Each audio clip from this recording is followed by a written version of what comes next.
आप वीडियो बनाएं या ना बनाएं, तमाम चीज़ें अगर पहले से रेडी हों तो कुकिंग का टाइम भी शॉर्ट हो जाता है और अच्छे तरीके से चीज़ें रेडी हो जाती हैं और ढूंढिया भी नहीं मचती। दाल को हमने इसका बिल्कुल सेपरेट कर लिया और थोड़ा सा पानी भी हम शामिल करेंगे, वो भी आगे चल के हम आपको दिखाते हैं। यहाँ पे ऑयल लें, थोड़ा सा यहाँ पे 1 टेबलस्पून में घी भी ऐड करूँगी। पाप्रिका और कश्मीरी लाल मिर्च आप शामिल कर सकते हैं, इससे बहुत ही खूबसूरत सा कलर आता है और टेस्ट भी बहुत यमी हो जाता है।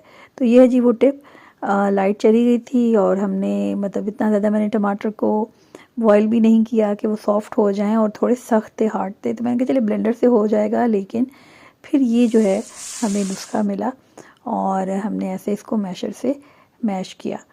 तो ज़रा एहतियात के साथ, क्योंकि ये नॉन स्टिक है तो कढ़ाई ख़राब होने का भी अंदेशा रहता है, तो आपने एहतियात के साथ इनको मैश करना है। आप हरी मिर्चें गार्निश करें, हाफ़ ऑयल ऐड कर दें और यहाँ पे मैंने पिसा हुआ गरम मसाला, दरदरी शामिल की है। यहाँ पे थोड़ा सा आप शामिल करेंगे अदरक जूलियन कटिंग में और साथ ही हरा धनिया।